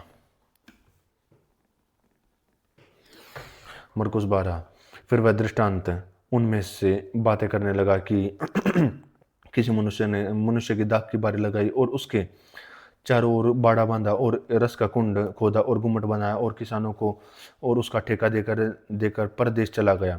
फिर फल के मौसम में उसने किसानों के पास एक दास को भेजा कि किसान से दाख की बारों के फलों का भाग ले, पर उन्होंने उसे पकड़ कर पीटा और छूछे हाथ लौटा दिया। फिर उसने एक और दास को उनके पास भेजा और उन्होंने उसका सिर फोड़ डाला और उसका अपमान किया। 5 फिर उसने एक और को भेजा और उन्होंने उससे मार डाला। और तब उसने उसने बहुतों को भेजा और उनमें से उन्होंने कितनों को पीटा और कितनों को मार डाला। अब एक ही रह गया था कि उसका प्रिय पुत्र था। अंत में उसने उसे भी उनके पास यह सोचकर भेजा कि वे मेरे पुत्र का आदर करेंगे, पर उन्होंने किसानों ने आपस में कहा कि यही तो वारिस है, आओ हम उसे मार डालें, तब वारिस हमारी हो जाएगी। और उन्होंने उसे पकड़कर मार डाला और दाख की बारी के बाहर फेंक दिया। इसलिए दाख की बारी का स्वामी क्या करेगा? वह आकर किसानों का नाश करेगा और दाख की बारी औरों को दे देगा। 10 क्या तुमने पवित्र शास्त्र में यह वचन नहीं पढ़ा कि जिस पत्थर के राजमिस्त्रियों ने निकम्मा ठहराया वह किसी किसी वह कोने का सिरा हो गया। यह प्रभु की ओर से हुआ है और हमारी दृष्टि में अद्भुत है। तब उन्होंने उसे पकड़ना चाहा, क्योंकि समझ गए थे कि उसने हमारे विरोध में यह दृष्टांत कहा है। पर वे लोगों से डरे और उसे छोड़कर चले गए। तब उन्होंने उसे बातों में फंसाने के लिए कई एक फारसियों और हेरोदियों को उसके पास भेजा। 14 और उन्होंने उससे आकर उससे कहा कि हे गुरु, हम जानते हैं कि तू सच्चा और किसी की परवाह नहीं करता, और क्योंकि तू मनुष्य का मुंह देख कर बातें नहीं करता परंतु परमेश्वर का मार्ग सच्चाई से बताता हूँ। 15 तो क्या कैसर को कर देना उचित है कि नहीं, हम दें या ना दें? उसने उनका कपट जानकर उनसे कहा कि मुझे क्यों परखते हो? 1 दिनार मेरे पास लाओ और मैं तुम्हें देखूं। वे ले आए और उसने उनसे कहा कि यह मूर्ति और नाम किसका है? उन्होंने कहा कि कैसर का। यीशु ने उनसे कहा कि जो कैसर का है वह कैसर का, और जो परमेश्वर का वह परमेश्वर को दो। तब वे उसको अचंभा करने लगे। फिर सदूकियों ने भी जो कहते हैं कि मरे हुओं का जी उठना है ही नहीं, और उसके पास आकर उससे पूछा कि हे गुरु, मूसा ने हमारे लिए लिखा है कि यदि किसी का भाई बिना संतान मर जाए तो उसकी पत्नी रह जाए तो उसका भाई उसकी पत्नी को ब्याह ले और अपने भाई के लिए वंश उत्पन्न करे। 7 भाई थे। 20 से पहला भाई ब्याह करके बिना संतान मर गया। तब दूसरे भाई ने उसकी स्त्री को ब्याह लिया और बिना संतान मर गया, और वह तीसरे ने भी, और सातों से संतान न हुई, सबके पीछे वह भी मर गई। सो जी उठने पर वह उनमें से किसी की पत्नी होगी, क्योंकि वह सातों की पत्नी हो चुकी थी। यीशु ने उनसे कहा कि क्या तुम इस कारण से भूल में नहीं पड़े कि तुमने न तो पवित्र शास्त्र को ही जानते और न परमेश्वर के सामर्थ्य को? 25 क्योंकि जब वे मरे हुओं में से जी उठेंगे तो उनमें से शादी ब्याह न होगी, पर स्वर्गदूतों में उनकी नाई होंगे। मरे हुओं के जी उठने के विषय में क्या तुमने मूसा की पुस्तक में झाड़ी की गाथा में नहीं पढ़ा कि परमेश्वर ने उससे कहा कि मैं इब्राहिम का परमेश्वर हूँ, इसहाक का परमेश्वर हूँ, याकूब का परमेश्वर हूँ। परमेश्वर मरे हुओं का नहीं वरन जीवितों का परमेश्वर है। सो तुम बड़ी भूल में पड़े। और शास्त्रियों में से एक ने आकर उन्हें विवाद करते हुए सुना, और यह जानकर कि उन्होंने अच्छी रीति से उत्तर दिया, उसने उस सब से पूछा कि मुझे क्या कौन सी आज्ञा है? तो यीशु ने उसे उत्तर दिया कि यह सब आज्ञाओं में से मुख्य है, हे इज़राइल सुन, प्रभु हमारा परमेश्वर एक ही प्रभु है। 30 और तू प्रभु अपने परमेश्वर से अपने सारे मन से और अपने प्राण से और अपनी सारी बुद्धि से और अपनी सारी शक्ति से प्रेम रखना, और दूसरी है कि तू अपने पड़ोसी से अपने समान प्रेम रखना, और इससे बड़ी कोई आज्ञा नहीं है। शास्त्री ने उससे कहा कि हे गुरु, बहुत ठीक, तूने सच कहा है कि वह एक ही है और उसे छोड़ दे और कोई नहीं है। और उसने उससे सारे मन और सारी बुद्धि और सारे प्राण और सारी शक्ति के साथ प्रेम रखना, और पड़ोसी से अपना समान प्रेम रखना, और सारे होमों और बलिदानों से बढ़कर है। तब यीशु ने कहा कि उसने समझ से उत्तर दिया जो उससे कहा, तो परमेश्वर के राज्य से दूर नहीं, और किसी को फिर उसे पूछने का साहस नहीं हुआ। 35 फिर यीशु ने मंदिर में उपदेश करते हुए कहा कि शास्त्री क्यों कर कहते हैं कि मसीह दाऊद का पुत्र है? दाऊद ने आप ही पवित्र आत्मा में होकर कहा कि प्रभु ने मेरे ये प्रभु से कहा कि मेरे दाहिने बैठ तब तक कि मैं तेरी बैरियों को तेरे पांवों की पीढ़ी न कर दूं। दाऊद तो आप ही उसे प्रभु कहता है, फिर वह उसका पुत्र कहाँ से ठहरा? और भीड़ के लोग उसकी आनंद से सुनते थे। उसने अपने उपदेश में उनसे कहा कि शास्त्रियों से चौकस रह, जो लंबे वस्त्र पहने हुए फिरना और बाजारों में नमस्कार और आराधनालयों के मुख्य मुख्य आसनों और जीवनारों के मुख्य मुख्य स्थान बिछाते हैं। 40वें विधवाओं के घरों को खा जाते हैं और दिखाने के लिए बड़ी देर तक प्रार्थना करते रहते हैं। ये अधिक दंड पाएंगे। और वह मंदिरों के भंडारों के सामने बैठकर देख रहा था कि लोग मंदिर के भंडारे में किस प्रकार पैसे डालते और बहुत धनवानों का बहुत डाला। इतने में कंगाल विधवा ने आकर 2 दमड़ियां जो एक अधेल के बराबर होती हैं डाली। और तब उसने अपने चेलों को पास बुलाकर उनसे कहा कि मैं तुमसे सच कहता हूँ कि मंदिरों के भंडार में डालने वालों में से इस कंगाल विधवा ने सबसे बढ़कर डाला, क्योंकि सबने अपने धन की बढ़ती में से डाला, परंतु इसने अपनी घटी में से जो कुछ उसका था अर्थात अपनी सारी जीविका डाल दी है। मरकुस 13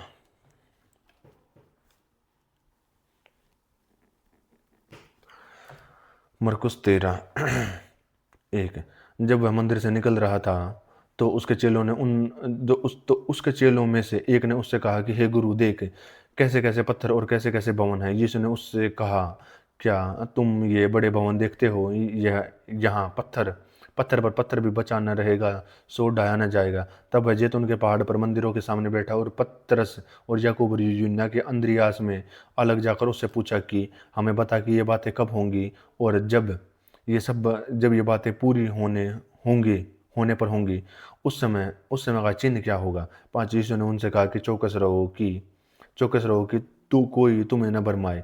बहुत तेरे मेरे नाम से आकर कहेंगे कि मैं वही हूँ, और बहुतों को भरमाएंगे। तब मैं तब तुम लड़ाइयों की चर्चा सुनो, और न घबराना, क्योंकि इनका इनका होना अवश्य है, परंतु उस समय अंत न होगा। क्योंकि जाति जाति पर जाति और राज्य पर राज्य चढ़ाई करेगा, और हर कहीं भूईडोल होंगे और अकाल पड़ेंगे। यह तो पीड़ाओं का आरंभ ही होगा। परंतु तुम अपने विषय में चौकस रहो, क्योंकि लोग तुम्हें महासभाओं में सौंपेंगे, और तुम पंचायतों में पीटे जाओगे, और मेरे कारण हाकिमों और राजाओं के आगे खड़े किए जाओगे, ताकि उनके लिए गवाही हो। 10 पर अवश्य है कि पहले सुसमाचार पर जातियों जातियों में प्रचार किया जाए। जब वे तुम्हें लेकर सौंपेंगे, तो पहले से चिंता न करना कि हम क्या कहेंगे, पर जो कुछ तुम्हें उसी घड़ी जब बताया जाए वही कहना, क्योंकि बोलने वाले तुम नहीं हो, परंतु पवित्र आत्मा है। और भाई को भाई और पिता को पुत्र घात के लिए सौंपेगा, और लड़के वाले माता पिता के विरुद्ध में उठाकर उन्हें मरवा डालेंगे। और मेरे नाम के कारण सब लोग तुमसे बैर करेंगे, पर जो अंत तक धीरज धरे रहेगा, उसी का उद्धार होगा। सो जब तुम उस उजाड़ने वाली घृणित वस्तु को जहाँ उचित नहीं वहां खड़ी देखो, पढ़ने वाला समझ ले, तब तो जो यहूदिया में हो वे पहाड़ों पर भाग जाएंगे। 15 जो कोठे पर हो वह अपने घर से कुछ लेने को नीचे न उतरे और न भीतर जाए, और जो खेत में हो वह अपना कपड़ा लेने के लिए पीछे न लौटे। 17 उन दिनों में जो गर्भवती है और दूध पिलाती होंगी, उनके लिए हाय हाय। और प्रार्थना किया करो कि यह जाड़े में न हो, क्योंकि वे दिन ऐसे क्लेश के होंगे कि सृष्टि के आरंभ से जो परमेश्वर ने सृजी है अब तक न हुए, और न फिर कभी होंगे। 20 यदि यदि फिर 20 और यदि प्रभु उन दिनों को न घटाता, तो वो कोई प्राणी भी न बचाता, परंतु उन चुने हुए के कारण जिनको उसने चुना है, उन दिनों को घटाया। उस समय यदि कोई तुमसे कहे कि देखो मसीह यहाँ है, या देखो वहाँ है, तो प्रतिज्ञा न करना, क्योंकि झूठे मसीह और झूठे भविष्यद्वक्ता उठ खड़े होंगे और चिन्ह और अद्भुत काम दिखाएंगे, और यदि हो सके तो चुने हुओं को भी भरमा देंगे। पर तुम चौकस रहो, देखो मैंने तुम में सब बातें पहले से कह दी हैं। उन दिनों में उस क्लेश के बाद सूरज अंधेरा हो जाएगा और चांद का प्रकाश न देगा। 25 और प्रकाश के तारागण गिरने लगेंगे और आकाश की शक्तियां हिलाई जाएंगी, और तब लोग मनुष्य के पुत्र की बड़ी सामर्थ्य और महिमा के साथ बादलों में देखते आएंगे। उस समय वह अपने दूतों को भेजकर पृथ्वी के इस छोर से आकाश के उस छोर तक दिशाओं में अपने चुने हुए लोगों को इकट्ठा करेगा। अंजीर के पेड़ से यह दृष्टांत सीखो, जब उसकी डाली कोमल हो जाती है और अपने पत्ते निकलने लगते हैं, तो तुम जान लेते हो कि ग्रीष्मकाल निकट है। इस रीति से मैं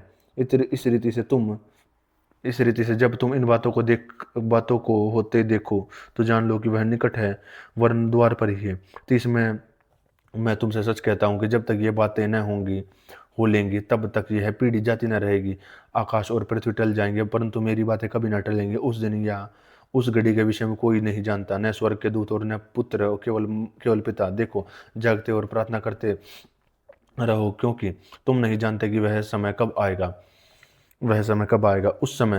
यह उस मनुष्य की सी दशा है जो परदेश जाते समय अपना देश छोड़े अपना देश अपना घर छोड़ जाए, और अपने दासों का अधिकार दे, और हर एक को उसका काम जता दे, और द्वारपाल को जागते रहने की आज्ञा दे। इसलिए इसलिए जागते रहो, क्योंकि तुम नहीं जानते कि जब घर का स्वामी आएगा, सांझ को या आधी रात को, या मुर्गे के बांग देने के समय, या भोर को, ऐसा ना हो कि वह अचानक आकर तुम्हें सोता पाए। 37 और जो मैं तुमसे कहता हूँ वही सबसे कहता हूँ, जागते रहो। मरकुस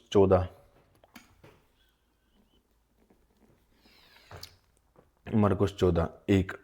जो दिन के बाद फसह और अख़मीरी रोटी का पर्व होने वाला, और महायाजक और शास्त्री इस बात की खोज में थे कि उसे क्यों कर छल से पकड़कर मार डाले, परंतु कहते हैं कि पर्व के दिन नहीं, कहीं ऐसा न हो कि लोगों में बलवा मचे। जब वह बेतनिय्याह में शमौन कोढ़ी के घर भोजन करने बैठा था, तब एक स्त्री संगमरमर के पात्र में जटामासी का बहुमूल्य शुद्ध इत्र लेकर आई, और पात्र तोड़कर इत्र उसके सिर पर उड़ेल दिया। परंतु कोई कोई अपने मन में ऋषि आकर कहने लगे, इस इत्र को क्यों सत्यानाश किया है। 5, क्योंकि इस इत्र तो 300 दिनार से अधिक मूल्य में बेचकर कंगालों में बांटा जा सकता था। और वे उससे झिड़कने लगी। यीशु ने कहा कि उसे छोड़ दो, उसे क्यों सताते हो, उसने मेरे साथ भलाई की है। कंगाल तुम्हारे साथ सदा रहते हैं और तुम जब चाहो तब उनसे भलाई कर सकते हो, पर मैं तुम्हारे साथ सदा न रहूंगा।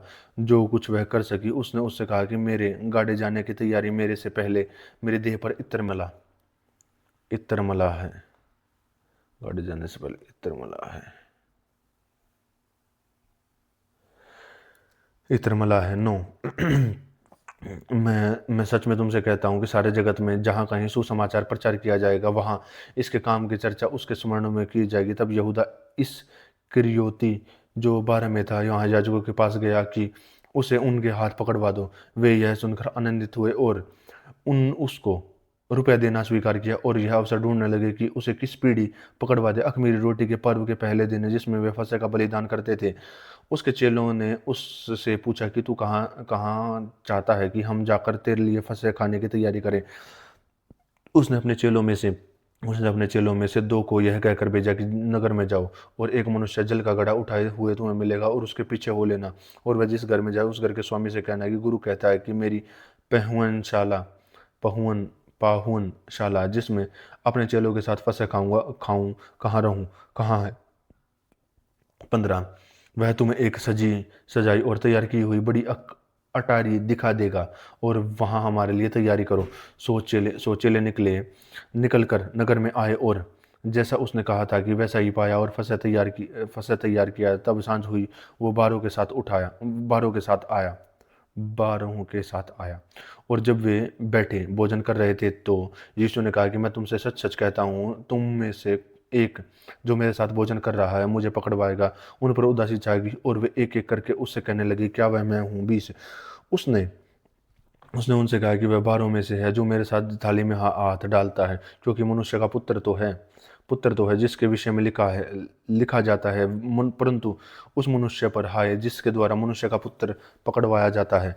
यदि उस मनुष्य का जन्म ही न होता तो वह किसके लिए भला होता। और जब वे खा ही रहे थे तो उसने रोटी ली और आशीष मांगकर तोड़ी और उन्हें दी और कहा कि ये लो मेरी देह। फिर उसने कटोरा लेकर धन्यवाद दिया और उन्होंने कहा कि और उन सब ने उसमें पिया और उनसे कहा कि यह वाचा का मेरा वह लहू है जो बहुतों के लिए बहाया जाता है।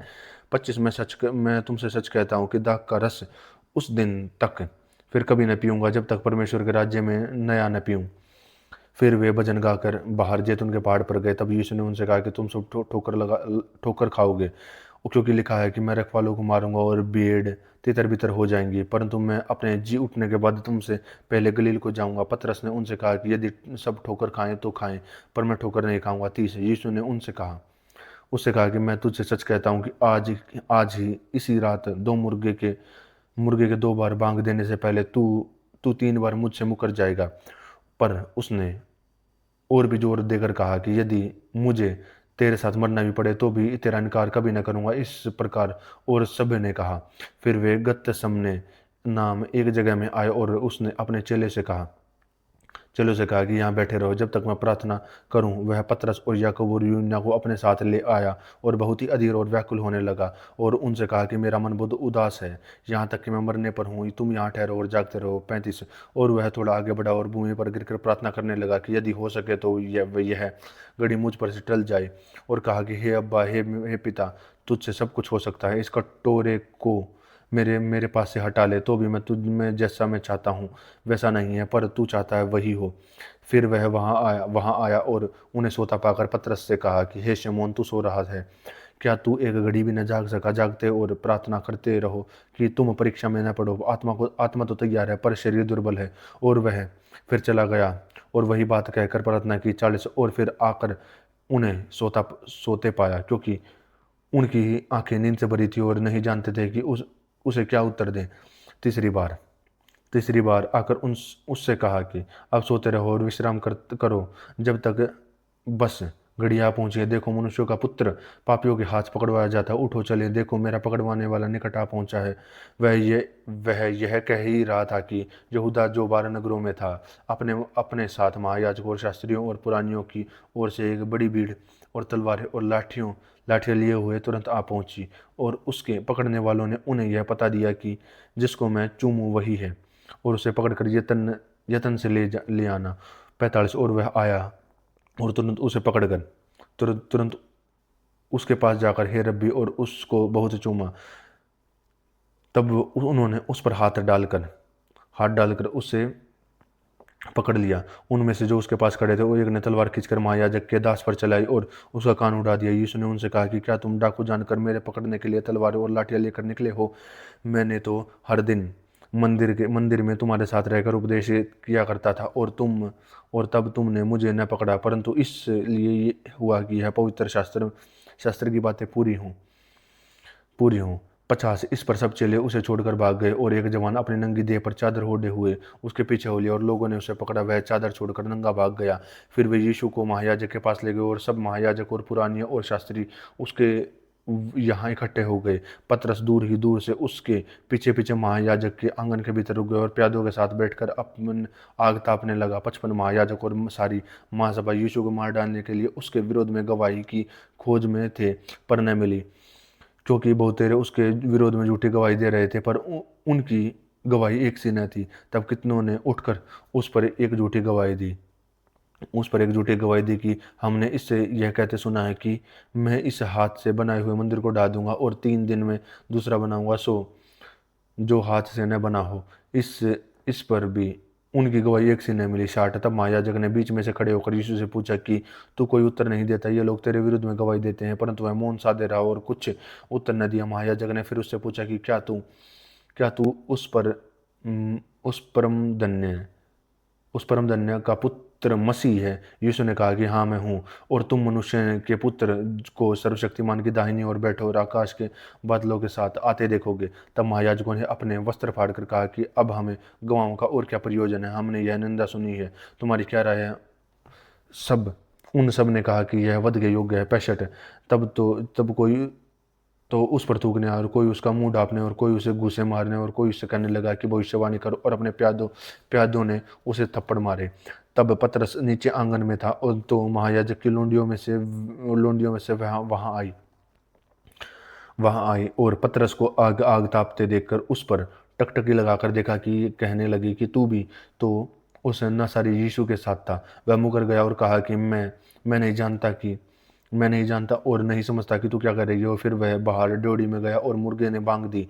वह लोंडी उसे देखकर उनसे जो पास खड़ी थी फिर कहने लगी कि वह उनमें से एक है। 70 परंतु वह फिर मुकर गया, और थोड़ी देर बाद उन्होंने जो पास खड़े थे फिर पतरस ने कहा कि निश्चय तू उनमें से एक है, क्योंकि तू गलीली भी है।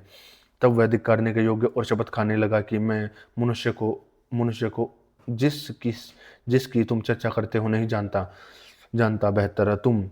तब तुरंत दूसरी बार मुर्गे ने बांग दी। पतरस को यह बात जो यीशु ने उसे कही थी स्मरण आई कि मुर्गे 2 बार बांग देने से पहले तू 3 बार इनकार करेगा। यह बात को सोचकर रोने लगा। मरकुस 15।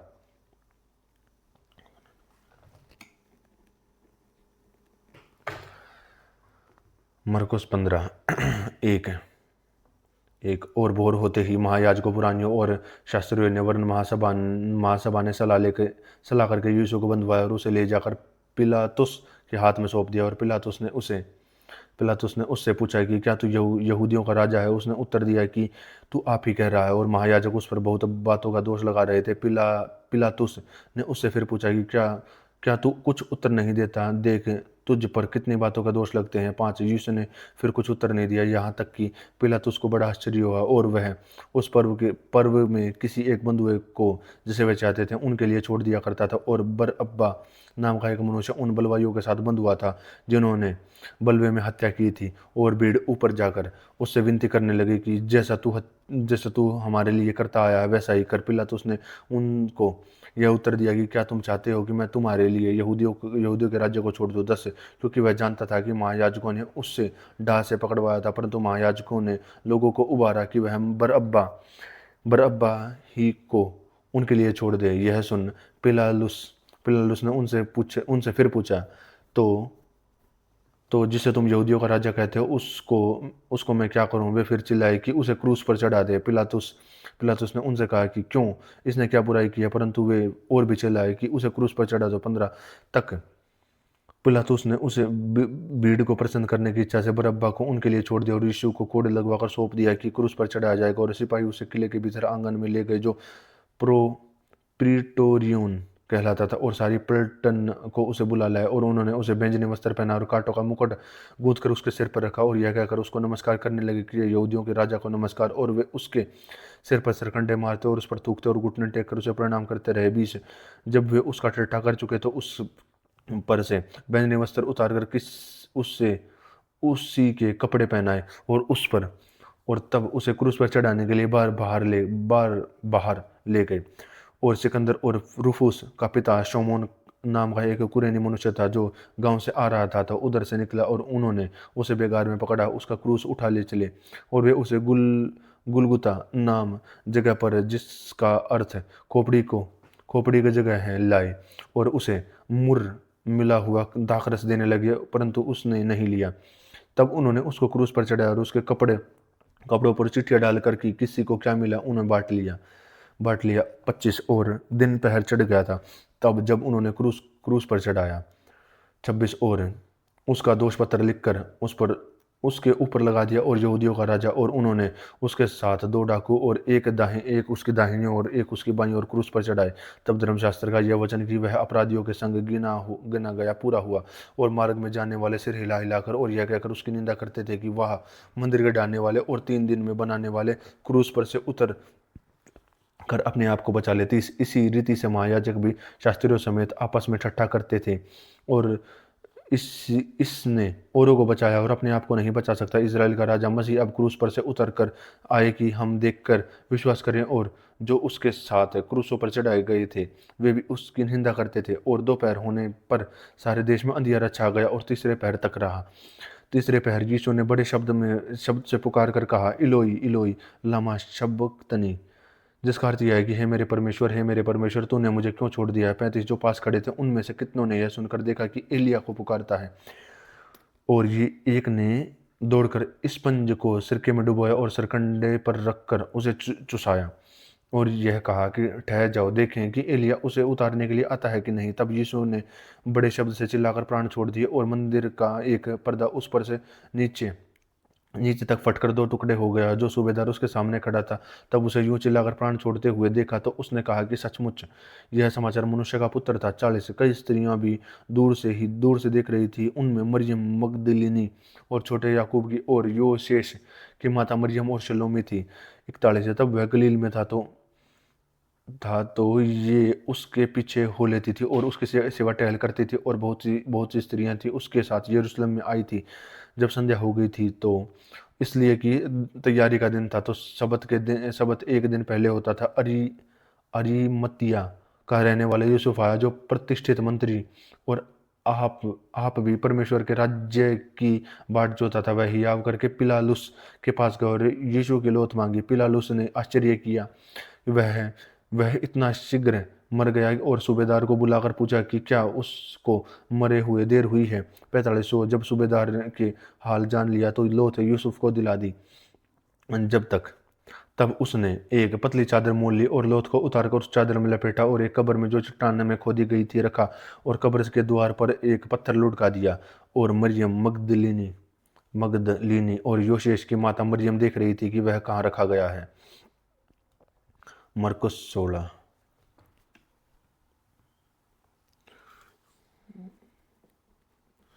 मरकुस 16:1।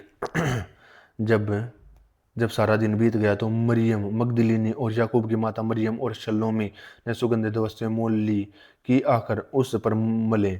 और सप्ताह के पहले दिन बड़ी भोर जब सूरज निकला ही था, वे कब्र पर आई और आपस में कहती थी कि हमारे लिए कब्र के द्वार पर से पत्थर कौन लुढ़काएगा। तब उन्होंने आंख उठाई तो देखा कि पत्थर लुढ़का है, क्योंकि वह बहुत ही बड़ा था। 5 और कब्र के भीतर जाकर उन्होंने एक जवान को श्वेत वस्त्र पहनाए हुए दाहिनी ओर बैठे देखा और बहुत चकित हुई। उसने उनसे कहा कि चकित मत हो, तुम यीशु नसारी जो क्रूस पर चढ़ाया गया था उसको ढूंढते हुए वह जी उठा। यहाँ नहीं, देखो वही है स्थान है जहाँ उन्होंने रखा था, परंतु तुम जाओ और उसके चेलों और पतरस से कहो कि वह तुमसे पहले गलील हो जाएगा, और उसने तुमसे कहा था कि तुम वहीं उसे देखोगे। और वह निकलकर कब्र से भाग गई, क्योंकि कपकपी और घबराहट उन पर छा गई थी, और उन्होंने किसी से उसने न कहा, क्योंकि वह डरती थी। सप्ताह के पहले दिन भोर होते ही वह जी उठा, उठकर पहले पहल मरियम मगदलिनी को दिन में से उसने 7 दुष्ट आत्माएं निकाली थी दिखाई दिया। उसने उसने जाकर उसके साथियों को, जो शोक में डूब रहे थे और रो रहे थे, समाचार दिया। और उन्होंने यह सुनकर कि वह जीवित है उसने उसे देखा कि प्रतीति न की। इसके बाद वह दूसरे रूप में उनमें से दो को जब वे गांव की ओर जा रहे थे दिखाई दिया। उन्होंने जाकर चारों ओर समाचार दिया, परंतु उन्होंने भी प्रतीति न की। पीछे वह उन 11 को भी, जब वे भोजन करने बैठे थे, दिखाई दिया, और उनके अविश्वास और मन की कठोरता पर उलाना दिया, क्योंकि जिन्होंने उसके जी उठने के बाद उसे देखा था उन्होंने उसकी प्रतीति ने की थी। 15 और उसने उनसे कहा, तुम सारे जगत में जाकर सारी सृष्टि के लोगों को सुसमाचार प्रचार करो। जो विश्वास और बपतिस्मा ले उसी का उद्धार होगा, परंतु जो विश्वास न करेगा वह दोषी ठहरा जाएगा। और विश्वास करने वालों में यह चिन्ह होंगे कि वे मेरे नाम से दुष्ट आत्मा को निकालेंगे, नई नई भाषा बोलेंगे, सांपों को उठा लेंगे, और यदि वे नाशक वस्तुएं पी जाएं तो भी उनकी कुछ हानि न होगी। वे बीमारों पर हाथ रखेंगे और वे चंगे हो जाएंगे। निदान प्रभु यीशु उनसे बातें करने के बाद स्वर्ग पर उठा लिया और परमेश्वर की दाहिनी ओर बैठा गया। और उन्होंने निकलकर हर जगह प्रचार किया। 20 और उन्होंने निकलकर हर जगह प्रचार किया, और प्रभु उनके साथ काम करता रहा, और उन चिन्हों के द्वारा जो साथ साथ होते थे वचन को दृढ़ करता रहा। आमीन।